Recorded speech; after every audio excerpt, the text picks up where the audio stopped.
Hello बच्चों, स्वागत है आप सभी का आपके अपने इस ब्यूटीफुल से चैनल सीएसपी इंस्टीट्यूट पाउटा पर। आज अपन पढ़ने जा रहे हैं बच्चों very important topic of this chapter. This topic is mirror formula. Okay, तो फटाफट से कॉपी पेन निकालें और नोट्स बनाने के लिए भी रेडी हो जाएं आप। Mirror formula. तो बच्चों देखिए, आगे हम टॉपिक पढ़ने वाले हैं कि किसी भी स्फेरिकल मिरर के लिए पर्टिकुलर ऑब्जेक्ट की पोजीशन के लिए, ऑब्जेक्ट को कभी हम F पर रखेंगे, कभी F और पोल के बीच में रखेंगे, कभी F और 2F बोले तो F और C के बीच में रखेंगे, कभी C पर रखेंगे। तो मेरी बात समझो, अपन स्फेरिकल मिरर के लिए ऑब्जेक्ट की अलग अलग पोजीशन के हिसाब से उसकी इमेज की पोजीशन भी देखेंगे। तब हम बोला करेंगे कि ऑब्जेक्ट की पोल से जो डिस्टेंस है उसको कहेंगे ऑब्जेक्ट डिस्टेंस और उसको डिनोट करेंगे U से। इमेज की जो पोल से डिस्टेंस है उसको कहेंगे इमेज डिस्टेंस और उसको डिनोट करेंगे V से। And focal length of spherical mirror हम लोगों को पता है किससे डिनोट करते हैं बच्चों, F से। Then there is a relationship between U, V and F is known as mirror formula. कहने का मतलब object distance, image distance and focal length, इन तीनों के बीच में जो रिलेशन होता है that relation is known as mirror formula. मैं यहां पर लिख देता हूं बच्चों, there is A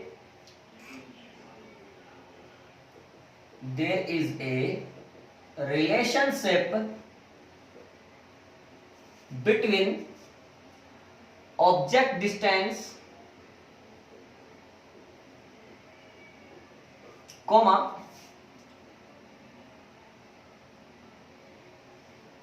image distance and focal length of spherical mirror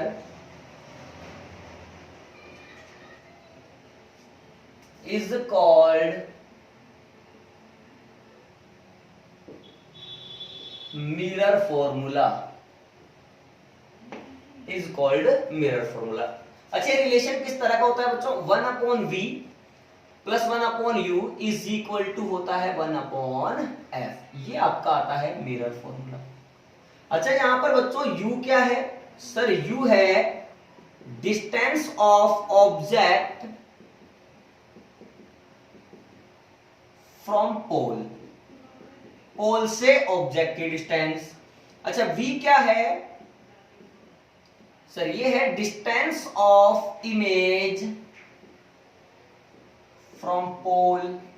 अच्छा, F क्या है, focal length of spherical mirror.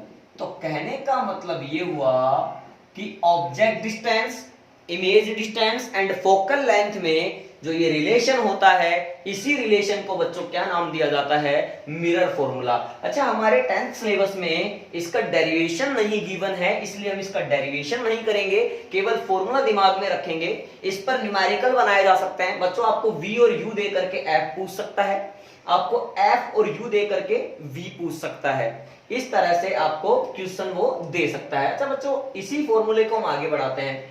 Again from equation 1 बच्चों, थोड़ा सोल्व करके अगर लिखें इसको तो ध्यान से देखो आप, यहां पर एलसीएम देखें तो u और v दोनों एलसीएम आ जाएंगे बच्चों। अरे हाँ यार, तो ऊपर क्या जाएगा, u plus v is equal to 1/f।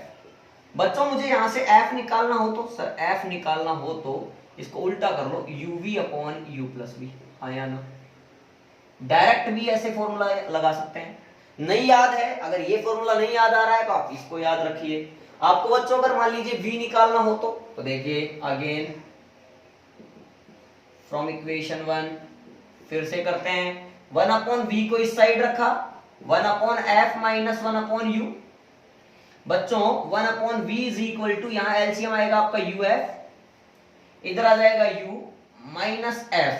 उल्टा करके v निकाला जा सकता है, तो v की वैल्यू आने वाली है बच्चों uf/u माइनस f। इस तरह से इक्वेशन नंबर 3 आ गया।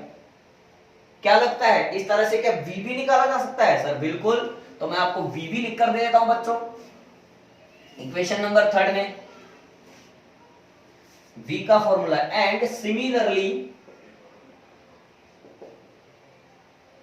v बराबर क्या आने वाला है बच्चों, सॉरी v निकाल लिए हैं u इज इक्वल टू आएगा vf upon v minus f। इस तरह से मिरर फॉर्मूला का यूज करके वो न्यूमेरिकल में जैसी बातें देगा उसके अकॉर्डिंग हम न्यूमेरिकल सोल्व कर सकते हैं।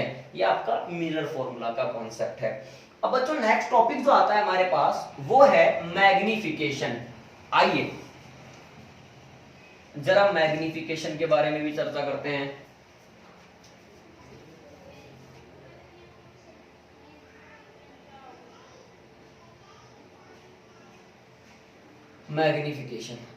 मैग्निफिकेशन कुछ भी नहीं है बच्चों, अपन स्पेरिकल मिरर के सामने कोई ऑब्जेक्ट रखेंगे तो उस ऑब्जेक्ट की एक पर्टिकुलर हाइट होगी और उस पर्टिकुलर हाइट का यानी उस पर्टिकुलर हाइट के हिसाब से ही उसका क्या बनेगा, इमेज बनेगा। अच्छा, इमेज में बी डिमिनिश्ड और मैग्निफाइड। बोले तो इमेज जो है वो छोटा भी बन सकता है ऑब्जेक्ट से और बड़ा भी बन सकता है, डिपेंड करेगा कि अपन ने ऑब्जेक्ट को कहां पे रखा है। क्लियर है? अच्छा सर ये चीजें हम लोग कब बताओगे? बच्चों नेक्स्ट वीडियो में मैं आपको इमेज फॉर्मेशन ही सिखाने वाला हूं। क्लियर है? अभी देखो अगर कोई भी ऑब्जेक्ट है वो इतनी हाइट का है, मान लीजिए इमेज बन गया इतनी हाइट का, तो कुल मिलाकर के इनकी हाइट में कुछ ना कुछ चक्कर तो है।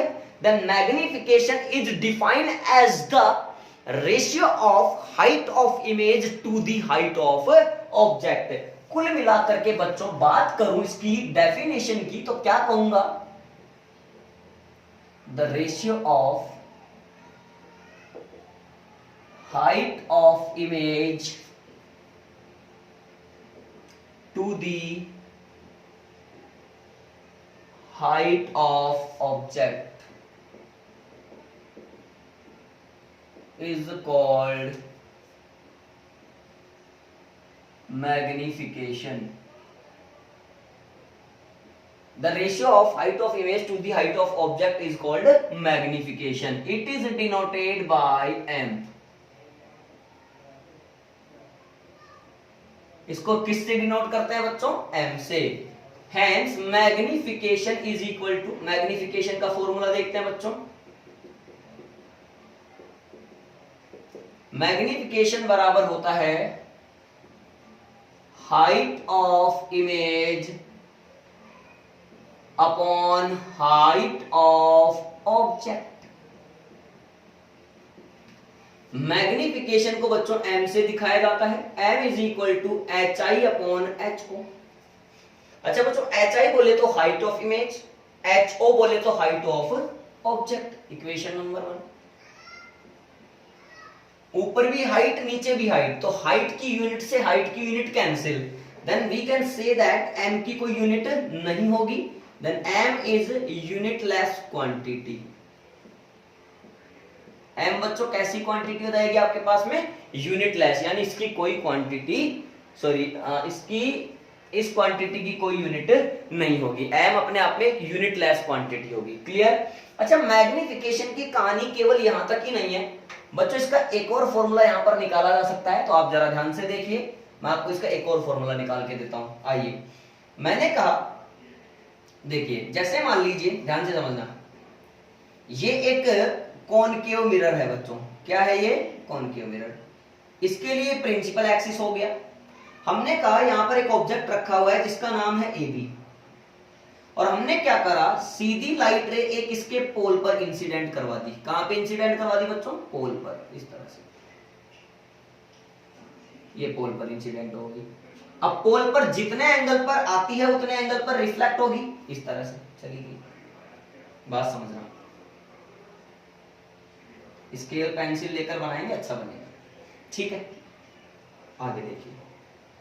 तो ये इंसिडेंट, ये रिफ्लेक्टेड, एक क्या करते हैं बच्चों, सेंटर ऑफ कर्वेचर से लेके चलते हैं। आइए, तो सेंटर ऑफ कर्वेचर से जो लेकर के जाओगे वो तो सीधा सीधा यहां पर परपेंडिकुलरली इंसिडेंट होगी और वापस उसी पाथ को फॉलो करेगी।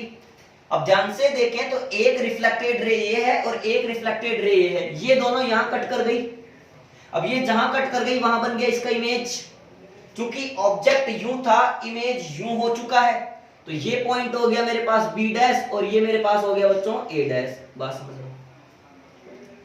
अब ध्यान से देखूं तो मेरे पास दो ट्राइंगल हैं, triangle A B P and triangle A dash B dash P are similar. ये दोनों आपस में सिमिलर होंगे बच्चों, कैसे? ये एंगल और ये एंगल बराबर है, ये एंगल और ये एंगल आपस में बराबर है, तो तीसरा एंगल तो अपने आप में बराबर ही होगा। मैं दोबारा से इन ट्राइंगल्स को लिख देता हूं, ध्यान से देखिए कौन कौन से ट्राइंगल की बात कर रहा हूं बच्चों। ए बी एंड पी, देखिए ध्यान से, सही। ये एंगल कितना है, मान लीजिए आई है, ये आई एंगल है, और ये कितना है 90 डिग्री है। इसी प्रकार मैं इस वाले ट्राइंगल की बात कर रहा हूं, अंदर वाले की, देखना कौन सा है ये है सर हमारे पास इस तरह से, ए डैश ये नीचे है, ये बी डैश है और ये पी है। ध्यान से देखें तो जितना एंगल से आई थी उतना एंगल से गई है, तो ये भी आई है, यहाँ पे ये 90 डिग्री है और यहाँ पे ये 90 डिग्री है। अब ये तीसरा अपने आप ही बराबर हो गया, तो इसका मतलब these two triangle are similar. तो triangle A dash B dash P and triangle A B P are similar. और जब ट्राइंगल सिमिलर होते हैं बच्चों तो साइड के रेशियो क्या होते हैं, इक्वल होते हैं। यानी A dash B dash upon A B, A dash B dash upon A B is equal to B dash P upon ये रहा BP, B dash P upon BP. ध्यान से देखना, अब A dash B dash, A dash B dash क्या है, height of image है H I, तो ये हो गया एच आई। अच्छा बच्चों एच आई लिखना पड़ेगा या sign convention? Sir sign convention. ये प्रिंसिपल एक्सिस के नीचे है, ये ऊपर है, नीचे है, नीचे है तो माइनस। अच्छा ए बी क्या है, हाइट ऑफ ऑब्जेक्ट, चूंकि प्रिंसिपल एक्सिस के ऊपर है तो plus H O is equal to B dash P, B dash P pole से इमेज की डिस्टेंस, लेकिन इंसिडेंट रे इधर है, इंसिडेंट रे की डायरेक्शन इस तरफ है और हम आ रहे हैं इस तरफ। Because all distances are measured from pole, सभी डिस्टेंसेज कहां से मेजर होती है बच्चों, पोल से मेजर होती है। यानी हमें आना पड़ेगा इस तरफ, तो अगर पोल से हम इस तरफ आएंगे तो ये डिस्टेंस होगी माइनस, तो माइनस का v, इमेज की डिस्टेंस को v से दिखाते हैं। b से p ऑब्जेक्ट की डिस्टेंस, लेकिन इधर ही आ रहा है तो माइनस का ही। बच्चों ये s से कैंसिल हो गया, इस माइनस को उधर भेज दो तो क्या आया, H I upon H O, H I upon H O is equal to minus का v अपॉन यू। अरे H I upon H O क्या होता है, m होता है, m बराबर H I upon H O is equal to minus v upon U. एक formula और मेरे पास में आ गया है, इक्वेशन नंबर सेकंड। इस तरह से बच्चों मैग्निफिकेशन के दो फॉर्मूले हमें दिमाग में रखने हैं, H I upon H O और एक होता है माइनस वी अपॉन यू। क्या सर इसके और भी फॉर्मूले होंगे? बिल्कुल बच्चों और भी फॉर्मूले होंगे, अभी आप इतने फॉर्मूले दिमाग में रखें, यानी दो फॉर्मूले आपके पास आ गए हैं, दोनों का आप माइंड में फिट कर लें। ठीक है, पॉज करके नोट कर सकते हैं, मैं आगे बढ़ना चाहता हूं। देखिए अब नेक्स्ट क्या आता है बच्चों, इस मैग्निफिकेशन में कुछ स्पेशल केस बनाए जा सकते हैं। क्या करे जा सकते हैं, कुछ स्पेशल केस बनाए जा सकते हैं। तो देखिए जरा, आइए कुछ स्पेशल केस की बात करते हैं। स्पेशल केसेस, जैसे फर्स्ट बात, if m is equal to positive, अगर m की वैल्यू पॉजिटिव है, ध्यान से देखना, इसका मतलब क्या हुआ, then H I upon H O is equal to positive होगा। ठीक, अरे भैया H I upon H O positive कब हो सकता है, जब एच आई और एच ओ दोनों के साइन सेम हो। अगर एच आई प्लस का है तो एच ओ भी प्लस का होना चाहिए, और या फिर एच आई माइनस का है तो एच ओ भी माइनस का होना चाहिए, तभी ये पॉजिटिव आ सकता है। इसका मतलब अगर आपका ऑब्जेक्ट यूं रखा हुआ है तो इमेज भी यूं ही बनना चाहिए। अरे हाँ या ना, अगर ऑब्जेक्ट यूं है तो इमेज भी ऐसा सीधा ही बनना चाहिए। अगर ऑब्जेक्ट यूं है तो इमेज भी यूं बनना चाहिए, हाँ या ना, तभी तो ऐसा हो सकता है। यानी अगर ऑब्जेक्ट यूं है तो इमेज भी ऐसा होना चाहिए, अगर ऑब्जेक्ट यूं है तो इमेज भी यूं होना चाहिए। तभी ऐसा हो सकता है। तो हम ये कह सकते हैं बच्चों, ध्यान से देखना, यहाँ पर मैं कह सकता हूं कि इसका मतलब ये हुआ कि HI and HO have same sign. इस कंडीशन में ये दोनों के पास क्या होंगे, सेम साइन होगा। और इमेज कैसा बनेगा, इमेज इज फॉर्म्ड वर्चुअल। इस कंडीशन में कैसा बनेगा बच्चों, वर्चुअल बनेगा। और ऑब्जेक्ट के रेस्पेक्ट में कैसा होगा, इरेक्ट होगा। एंड इरेक्ट यानी सीधा, वर्चुअल बनेगा और इरेक्ट बनेगा। सेकंड पॉइंट देखिए बच्चों, if m is equal to negative then HI upon HO की वैल्यू नेगेटिव। अब ये कब हो सकता है, एक प्लस का और एक माइनस का। अगर ऑब्जेक्ट यूं है तो इमेज यूं आ रहा हो, या फिर ऑब्जेक्ट यूं है तो इमेज यूं आ रहा हो।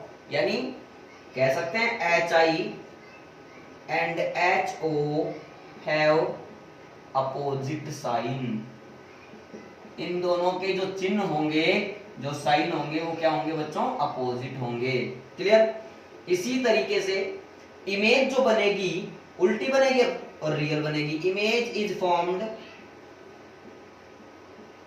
Real and inverted. इन्वर्टेड मतलब उल्टा। एक मंत्र याद कर लो, स्फेरिकल मिरर के लिए रियल इमेज हमेशा इन्वर्टेड ही बनती है। रियल इमेज जो होती है वो हमेशा इन्वर्टेड ही बनती है। पॉइंट नंबर 3 देखो, if m is equal to, या m मोड ऑफ m ले लो, मोड ऑफ, चलो मोड आप नहीं समझेंगे, m is greater than 1 then HI upon HO greater than 1। अब इस HO को क्रॉस मल्टीप्लाई करके उधर ले जाओ, HI ग्रेटर देन HO। इसका मतलब हाइट ऑफ इमेज जो है वो हाइट ऑफ ऑब्जेक्ट से ज्यादा है। तो ऑब्जेक्ट इमेज जो है वो कैसा बनेगा, मैग्नीफाइड बनेगा या डिमिनिश्ड बनेगा। मैग्नीफाइड का मतलब होता है बड़ा और डिमिनिश्ड का मतलब होता है छोटा। तो यहाँ बड़ा बनेगा, तो we can say that magnified image. कैसा इमेज बच्चों, मैग्नीफाइड। ये पॉइंट ये हो गया। पॉइंट नंबर 4 देखिए, if m is less than 1 then HI upon HO less than 1। Cross multiply करिए, HI is less than HO। खुद ही समझ गए, इमेज की हाइट कम होगी तो वी कैन से दैट कैसा इमेज बनने वाला है बच्चों, डिमिनिश्ड इमेज बनने वाली है, यानी छोटी इमेज बनने वाली है। तो देखिए मिरर फॉर्मूला और मैग्निफिकेशन के कुछ कॉन्सेप्ट अपन ने भी समझे हैं। फटाफट आप पॉज करके इतना नोट करें बच्चों। पहले हो गया बच्चों। अब नेक्स्ट देखो, अब मैग्निफिकेशन के कुछ और फॉर्मूले भी हो सकते हैं, वो भी अपन देखते हैं। आइए, मिरर फॉर्मूला की हेल्प से मैग्निफिकेशन में और क्या क्या पॉसिबिलिटी होती है वो भी जरा हम लोग देखना चाहते हैं। आइए समझिए बच्चों, देखिए। तो नेक्स्ट हेडिंग आप नोट कर सकते हैं, सम मोर फॉर्मूला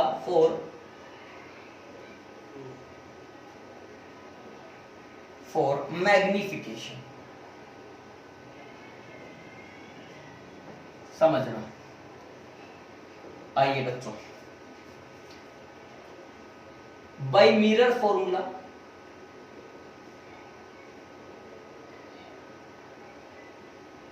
ये पहला है एक, है ना, by mirror formula 1 upon v plus 1 upon u is equal to 1 upon f। ठीक है बच्चों। अब देखो, अब इसमें अपन मैग्निफिकेशन का फॉर्मूला कैसे बनाने वाले हैं। एक बार u से मल्टीप्लाई करेंगे तो फिर मैग्निफिकेशन का एक फॉर्मेट आ जाएगा। इसको u से मल्टीप्लाई करेंगे तो बोथ साइड। एक बार इसी मिरर फॉर्मूला को v से मल्टीप्लाई करेंगे तो सेकंड फॉर्मेट आ जाएगी। तो देखो पहले u से करते हैं, ये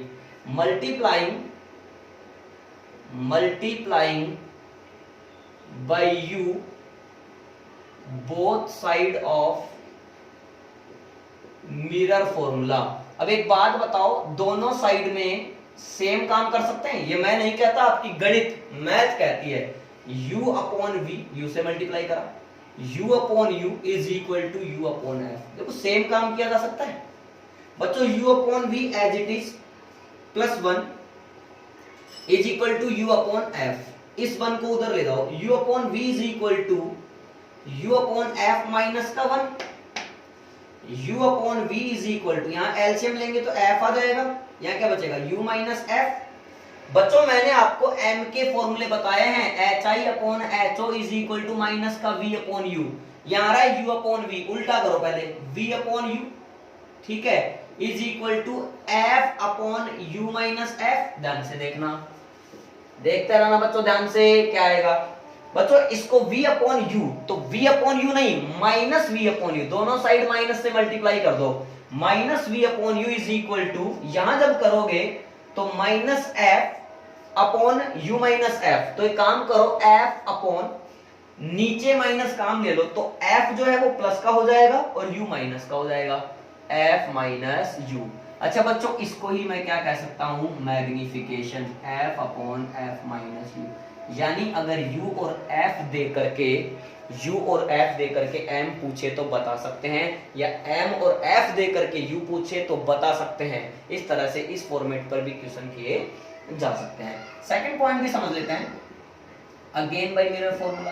देखो फिर से मैंने वो यूज करा, देखो भूल जाए ना तो फिर इस तरह से फॉर्मूला निकाल सकते हैं बच्चों, ठीक है, 1/V plus 1/U is equal to 1/F। अब किससे मल्टीप्लाई कर लो, V से, multiplying by V both sides of mirror formula, दोनों साइड को जब V से मल्टीप्लाई करोगे तो V/V plus V/U is equal to V/F आएगा, V/V 1 हो जाएगा प्लस V/U रहने दो बराबर V/F। इधर सोल्व करो बच्चों, आगे का 1 को इधर ले जाओ, V/U is equal to V/F minus 1, तो V/U is equal to V minus F/F, LCM लेकर के। अब क्या करना पड़ेगा सर, दोनों तरफ माइनस से मल्टीप्लाई करना पड़ेगा, माइनस V/U, ये क्या हो जाएगा F minus V/F, this implies M is equal to F minus V/F। इस तरह से ये भी चक्कर चलाया जा सकता है, हाँ या ना। क्या मेरी बात आप लोगों को क्लियर है बच्चों? आई होप आज का लेक्चर आपको अच्छे से क्लियर हुआ होगा। आज अपने मिरर फॉर्मूला और मैग्निफिकेशन के बारे में पूरा कॉन्सेप्ट क्लियर कर लिया है। नेक्स्ट वीडियो में अपन मिरर फॉर्मूला एंड मैग्निफिकेशन पर बेस्ड कुछ न्यूमेरिकल्स देखेंगे, उसके साथ साथ कोशिश करेंगे image formation by spherical mirror भी नेक्स्ट वीडियो में ही कवर हो जाए। और नेक्स्ट वीडियो जब अपलोड होगा तब तक के लिए आप पढ़ाई करते रहिए। All the very best.